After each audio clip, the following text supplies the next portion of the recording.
show you a little bit about the Alexa 35 camera system, our new camera we announced shortly before the show. My name's Chase and I work at Arri. So here we have the Alexa 35 camera. It's a small body, as you can see. It weighs just 6.4 pounds, so only slightly bigger than the Mini LF or Alexa Mini cameras, but it incorporates all the features of the full-size Alexa and Mini cameras together in a single body. It has a brand new, all new 4.6K sensor that's Super 35. In open gate, it's a 4.6K sensor that can sample up to 75 frames per second.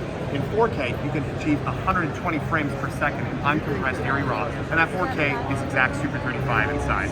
It's got built-in ND filters, like the Mini LF camera. You've got the same viewfinder connector at the front, the same Elba style connector here, but now we have two, not just on the mount, but on the body, and a serial connector for attaching distance displays. Can you show the camera because of the sensor? How big the sensor size again? So the total open gate area is 33.96 millimeters. In Super 35, it's 28.55 in that 4K area at 120 frames per second. So what was the exact size of the 4K on open gate? Sorry? What the exact size of the 4K when you film an open gate? 4K, when you're not an open gate in Super 35, it is 28.55 millimeters. In open gate 4.6K, it is 33.96 millimeters diameter. Nice. Yes. And I heard that the sensor is a dead center in the camera, so you can flip the camera upside down. Yes, optically centered. We like to do that with the Mini. We've done that with the Mini LF. We've done that, so we're carrying that over here. And it's an all-new sensor. It offers 17 stops of dynamic range, which is 2.5 stops more than any existing Arri camera and the widest on the market available today. That's 1.5 stops in the highlights and a full stop in the shadows improvement. So in addition to being a high frame rate, high dynamic range sensor, we also have a new mode called ES, or Enhanced Sensitivity, that's available at exposure index 2560 or higher. So when you hit 2560 or higher, you have an optional ability to turn on this enhanced sensitivity. And what that does is it takes the frame in between the exposures. The black frame is the sensor sampling for your shutter and frame rate to get that 180-degree shutter, and it takes that black frame in between and uses it to actually reduce the amount of noise in the next live frame. So it's actually in camera live, real time, and you can do it up to 60 frames per second or 180-degree shutter. Anything wider than 180-degree shutter, you don't use ES, but you can go narrower than 100-degree shutter and still use the ES mode. So it's optional. Another feature with the camera and the new sensor is textures. So textures is like having a digital film lab built into your camera. And it's super exciting because you have the default Arri texture, which all Arri cameras have always had. You just never really realized that we programmed that default texture, that default look. Textures allow you to have different characteristics when it comes to noise and grain, micro contrast or fine detail, and then coarse detail or macro contrast in the image, for example. So those three numbers that you see in our textures actually refer to all those parameters. Again, the first number is grain and noise. The second number is micro contrast or micro detail. The third number is macro contrast or coarse detail. So you look at it and the default one is 4, 4, 5. So kind of right down the middle out of 10. A Nostalgic, for example, has a 7 for grain, a 3 for micro contrast or fine detail, and a 3 for your macro contrast or coarse detail. And that creates more of a filmic look with more grain in the image. So these textures, there's 9 available at the camera launch. And again, if you don't want to play around with them, you can just leave it in the default. The camera will look good out of the box. But those textures are baked in, whether you're shooting Arri RAW or ProRes. And we do that intentionally because we want to make sure that we're giving creative control back to cinematographers. We've been told many times over the years during the development of the camera that cinematographers feel like they're losing control of their images in post-production. So, based on their feedback, we decided to make textures part of the image processing pipeline from day one. So textures allow you as a cinematographer, the creative, to bake in the desired look as the sensor is making those images, which is fantastic. So that's a really big part of what we allow for creative control being given back to the cinematographer and to the creative. And the hand sensitivity mode, by the way, is also part of the Arri RAW or the ProRes. The next part of the camera has to do with the sensor and the color processing, and it's called the Reveal Color Science. And that's our brand new color science built from the ground up. It's designed to provide better, more accurate colors across the entire spectrum, including brightly saturated colors like neons, or for example, bright red brake lights. You can see amazing color rendition that you've never seen before, subtle details, fine details that you've never seen in the shades and gradations on a digital camera. So we really worked hard to improve the color tracking and overexposure and underexposure, including the accuracy of skin tones when they're severely overexposed or underexposed. So that all comes together as part of the reveal color science. Another thing that's part of reveal is the way that we add looks to the camera. So when we added looks to the camera before, we used to define the output display transform space. So you loaded a look for Rec 709, it was a Rec 709 look. You couldn't just turn it into HDR, you had to get another look and load it back into the camera. Now with reveal, your look is your creative intent, but the camera will do the scaling output. You can select, I want SDI1 to be Rec 709 with my look. And then your SDI2 can be HDR, PQ, or HLG with the same look. So the look contains no output display transform, so that allows you to move the creative intent beyond just what display output space you're going with. So that's a much more powerful color architecture in here. And because we have 17 stops of dynamic range, we have a new log C curve called log C4 to accommodate that dynamic range, and a new area-wide color gamut 4 that allows for less imaginary colors. It's still a big color gamut, bigger than Rec 2020, but it's all in the visible gamut for the most part. With the older color gamut, we had a lot of color, but a lot of it was beyond the human visible spectrum. So sometimes there were errors transforming it into the visible spectrum so our eyes could see it, like brightly saturated blues. So it was difficult to work with ACES sometimes when you had those brightly saturated colors. Now with the new color science and reveal, it's much easier to work with ACES APO 0. Nice. Now, can I have you to build the camera? Let's run us through like what is on the table. Like, sure. How fast and how easy to build for cinematography. Well, that's a test, all right, you know? Yeah. So you have 5 minutes, go. Let's do it. I can do it. I can almost do it in my sleep at this point. So we have here on the table almost all of the accessories, I should say, for the camera. We have the lightweight set. We also have the production set. So we're selling the camera with these two sets. You have your production set that's designed for bigger shoots where you need studio rods, for example, 15 or 19 millimeter studio rods. You want a more robust top handle, more adjustability with the viewfinder, and that's the production set. So that has this kind of base plate here. This base plate has 15 and 19 millimeter options with 15 millimeter lightweight that's always there. Shoulder plaid that goes right still onto the dovetail, and you can slide it on or off, or you can use our new quick release that we introduced with the Mini LF that comes right off the dovetail. So this is our compact bridge plate, and it's part of the production set. This is the top of the production set. It's actually the top handle and two separate plates that you can remove. So if you don't want this extra horseshoe and you don't need all these mounting points, you can remove this and use just the front portion. The new top handle for the production set is completely toolless and quick removable. So this is a big innovation here. Oh, we can nice. now remove that, Toolless. which is really quick and easy. Then here we have our new viewfinder bracket. So we had feedback from customers with the older viewfinder bracket where they loosened it and it would smack them in the face because it was round. Now we have here a square viewfinder bracket that allows for the same adjustability, but when you loosen it, it doesn't swing backwards. So here, we also have a new articulating viewfinder bracket called VMB5, which allows for a lot more movability and flexibility and getting wherever you're gonna need with this fantastic bracket. So this is all part of the production set. Production set also includes, for example, this articulated rear mounting plate. When you put that top plate on, you're gonna have this back here that you can take on or off with the tool. And this would allow you here to be able to adjust that. So you can have a mounted, let's say, Teradek or wireless video system, for example, and you can still get to the ports. So the production set's very comprehensive. You also get in the production set the PDM1. This is one of our two modules. So this is the power distribution module 1. It goes onto the back of the camera. You just pull the battery plate off here with 4 screws, put it in here, 3 screws, and you're done. It's on the back. You've got here 4 of the 24-volt 3-pin Fisher RS connectors, 2 2-pin LEMO connectors, 12 volt, and then a D-tap on the bottom that's also 12 volts, and it's reversible like the Bebop style that they introduced a couple of years ago. So that's really flexible. We also offer an audio module, so you can use one or the other, not both at the same time. And then you can see here, it's a Sonosax audio module made in Switzerland. They're a very high-end audio company. And this module here has your 2 connectors here, or 3 connectors that are all TA3. The first 2 connectors are for microphone or line level with phantom power for both. And then you also have AES digital audio in and 2 power connectors, one 3-pin, one 2-pin, so 24 and 12, and a headphone jack. So you can use this module that has its own dedicated audio menu if you're going to do single system recording. On the camera body, you still have the Arri connector here for your white radio for our wireless lens control with the Hi5 and WCU.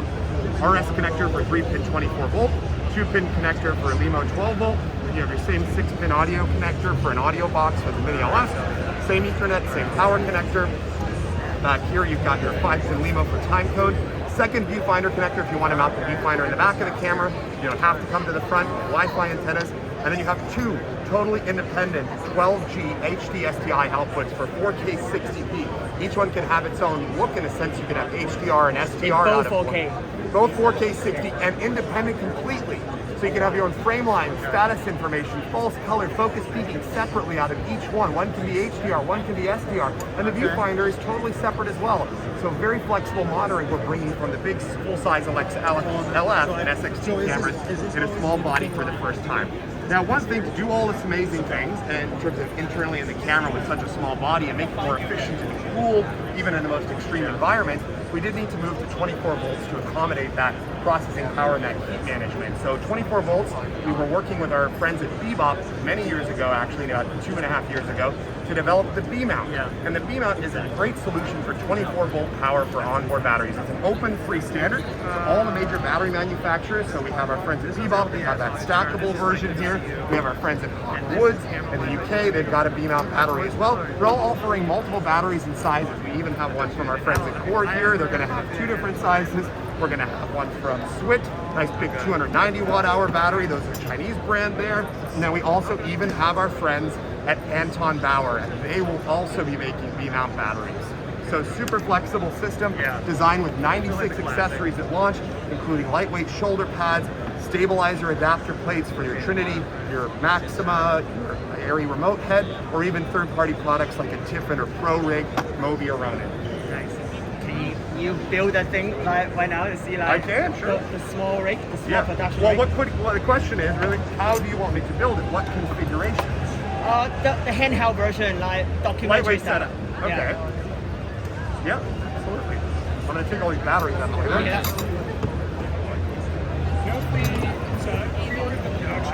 Is it possible to swap out that? No, you have to add that additionally. We will not change the predetermined sets. So just add that on there.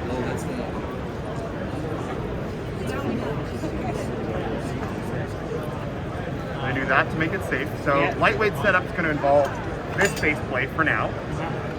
It's got 15mm lightweight rods and this quick touch and go system for your O'Connor Euro plate style system to clip that in. We're going to do that. Then the lightweight set does include the side bracket here. So we've got this that's going over here. It's all the same metric free tool that you would use on your existing Arri camera. Pretty generic. Side brackets go right to the body, as you noticed, because the body is load bearing now. It's not like the Mini where the cage took all the load of the accessories. The camera's more rigid, and so that allows us to mount stuff directly to the camera. Of course, got a rosette there. All right, so for the lightweight top plate, we're going to go with this one, like so.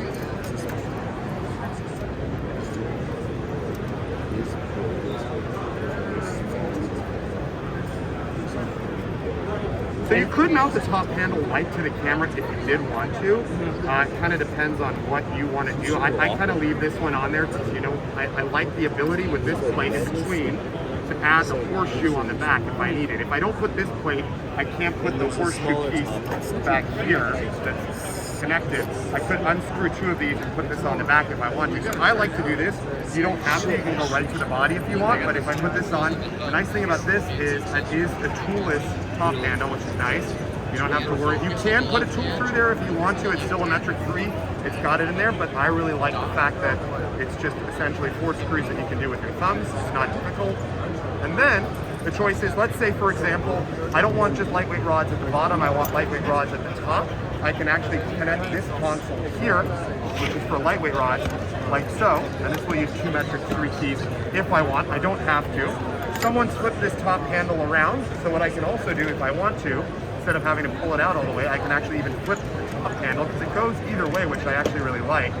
Simply loosen this like so. I'm going to move this more toward the middle, pull this guy off, and then just flip around, because at the front of the handle is the mounting point for the way that the viewfinder attaches when you're using the lightweight set. So the viewfinder attaches here. This, by the way, balance harness adapter is for a quick release, let's say on your Easy Rig, for example. So if we go here, like so, that's a little bit better. That's, you know, let me put my viewfinder up here. So again, this is the lightweight build. If we were using this production build, we would use the different top plate instead. That's a little beefier, and then that top plate would allow us to use the production handle, which is the beefier quick release handle here that goes onto this plate. So that's the production top. Now, what we can do, we're going to attach the viewfinder mounting bracket, RMB3. So this is going to go right to the front. It's a little hard to do when you can't see it, but I'll endeavor to do my best. Like so.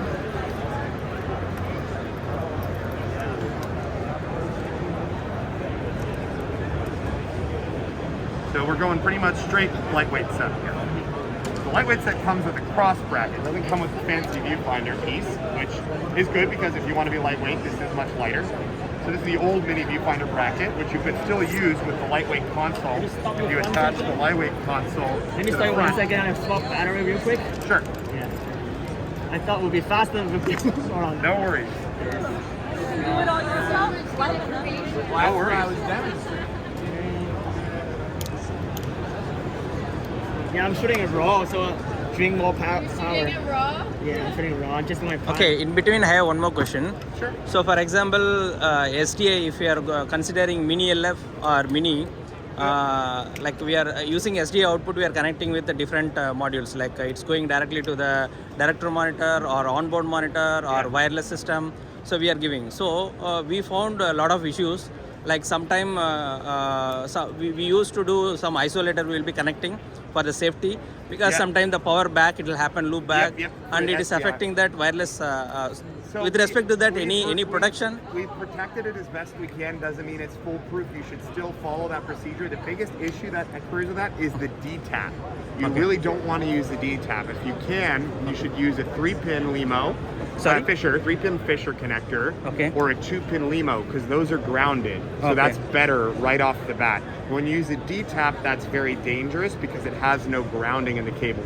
So one big thing is trying to not ever use D-tap, but even though this camera has better protection for the SDIs, it's still not foolproof. You could still, if it sends enough of a shock through the ground, you could still burn it out, but it should be more resistant on this camera than on the Mini or the Mini LF. It doesn't mean it won't happen, so you still should obey the safety protocol. Okay, so again, with respect to this reverse issue, the grounding point of view, will it directly touch that sensor, or there is some like a safety around that analog to digital conversion area with respect to this? For the SDI connectors, it's in the SDI connector. There's a resistor that can take over voltage, but it's not. Again, it's not perfect. It's very hard for 12G and for 6G to do that because you can't attenuate the signal too much. If you attenuate the signal too much, you can't get the video through. So it's kind of a very hard thing to do. So we tried hard with this. We have new SDI connectors to try to prevent that with resistors. So we hope it will solve the problem, but we can't be sure because it depends on how much voltage gets pushed through that connector. But don't use D-tap. But system, it supports already that operating voltage, right? The threshold, it is there still within that range. If it is coming, how sure our system, like with respect to reaching that peak voltage, so sometime in between, if it is fluctuating, so will it be able to manage, or it still will end up with issue? It should still be all right. I mean, it's just a fact that if it looks through the ground and it sends the voltage down as it's looking through the ground through the connector, it's that spike. I don't know what the exact voltage is that is too much for this resistor. I don't think we published that. But it's still best to not use a D-tap and still obey the safety. Okay. Thanks for this answer. And I have one more question. So sometime if you are connecting that RS cable, so that external modules, it used to produce more power and we are getting warning in mini LFs. Like the system, what are things you are connected? The power supply is above the range. So please remove that your external, like what are the lens control system you have added, and you make sure like that we are frequently getting the warnings. But when I check that device, for example, C Motion or Compact One or WC4 sometime, we are getting this kind of warning. So why it is like still it'll give that reasonable so the warning is because if it feels that the voltage is going to be too much that it's going to blow out the connector, the warning is there because of the draw on the connector. So the RS connector on the back of the Mini LF is a maximum of technically 2 amps. So it's not, you can run a focus system off of it, but it depends on how you're powering. Like if you're running L-bus and motors and whatnot off of it. That's also 24 volt. What I would probably do on a Mini LF is if you were running like a third-party focus system, that you would connect to the connectors on the power splitting box, because that's closer to the battery.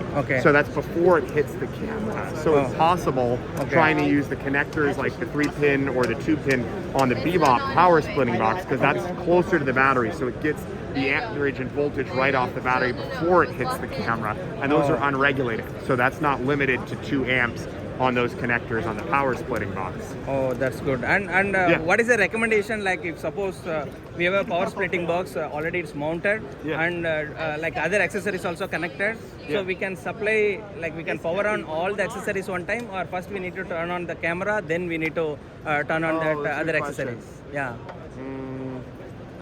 Because see, my doubt is like, for example, if all the other accessories, for example, I'm mounting wireless system, video, all other monitors, everything, right? If I power on one shot, so because LF, probably turn that on first and then turn on the camera. But that's the biggest problem you're having there is because 12 volts batteries are really not designed for all that. You really want to go to 24, like especially an old 12 volt battery where it's been used so much and it has so much of a decline in its electrical chemistry because there's so many cycles on the battery. That's what we usually see is like people like don't think about it, but that battery, let's say it's been used for 5 years, you should retire, like throw it away, get a new one. But people don't want to do that. Oh, the rental house still has it. So we're hoping that when we go to 24 volts, that will fix a lot of the issues, because that's twice the voltage coming out of the battery. So to be honest, like we have, if you go over to that Mini LF, there's actually a B-mount box on the back with a 24 volt B-mount on the Mini LF, because the Mini and the Mini LF can both take 24 volts. So, I mean, going forward, there should be a lot more 24 volt batteries on the market. Like, because the amount of accessories I asked this question because we faced multiple issues, like once we are turning on the camera, right, the power failure, boot up failed, and simply it will come blank screen, it is coming. So these all due to power fluctuation. I think it's all battery. It's all probably batteries that can't handle the load. That's what it sounds like. Yeah, thank you. You're welcome. Okay. Let's finish the build. This one I can actually have you stand right there. The camera can see you as well, so you can see better. You guys are okay for a second. You're all right. No worries. Okay, let me start rolling. Pick up from where you were. So right here, we've got the lightweight top handle, and that lightweight top handle with the lightweight set is designed to mount the viewfinder with this RMB3 bracket. So if I attach the viewfinder like so to the top handle, and again, if I didn't like this is the lightweight set, but if I didn't like this, I could also purchase, for example, the original Mini viewfinder bracket, and I could attach this using the lightweight console here, like so, and I could go back to the old style mounting viewfinder. But let's say, for example, I do like the lightweight top handle, and I might have an easy rig mounted here, for example, and then I'm gonna go ahead and tighten this down here. So this is becoming part of my viewfinder bracket, like I was saying. Then you can go here, loosen this, just like you would a normal area viewfinder. Somebody hasn't cranked it down like that. Jeez, that's not coming off.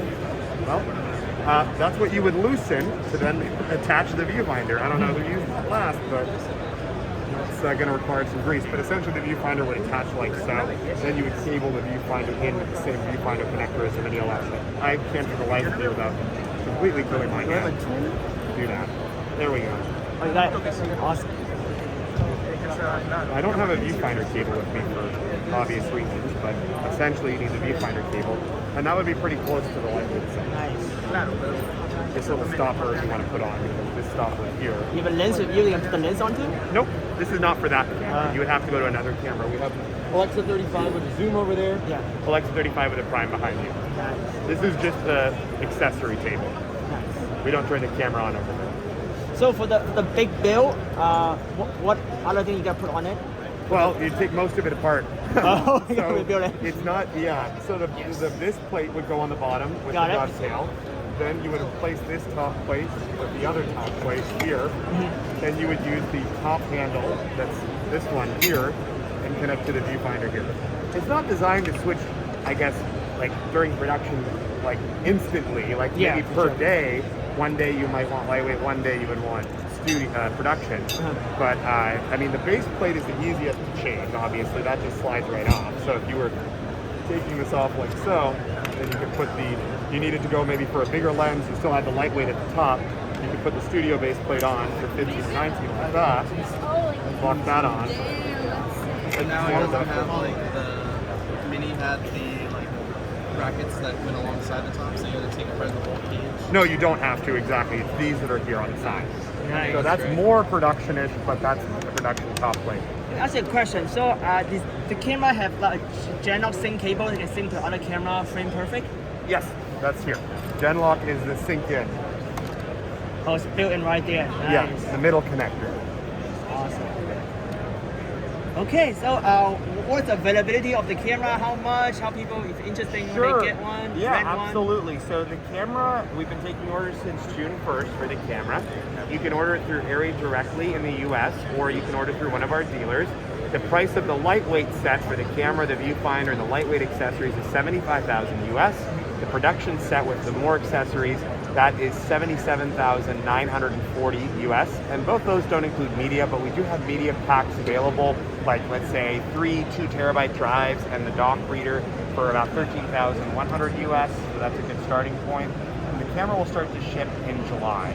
If you go to Arri.com and you click on the Alexa 35 page under camera systems, at the top right corner you'll get a button that you can click on that says tell me more about it, and then you can actually fill in some information to reach out for a quote, for a demo, or to place an order. Awesome, thank you so much. Tell the You're very camera your name. Yep, so it's Chase, C-H-A-S-E, Hagen, H-A-G-E-N. Thank you so much, Chase. Absolutely. You're welcome. Yeah, thank you so much. Yeah. That was amazing. Your life.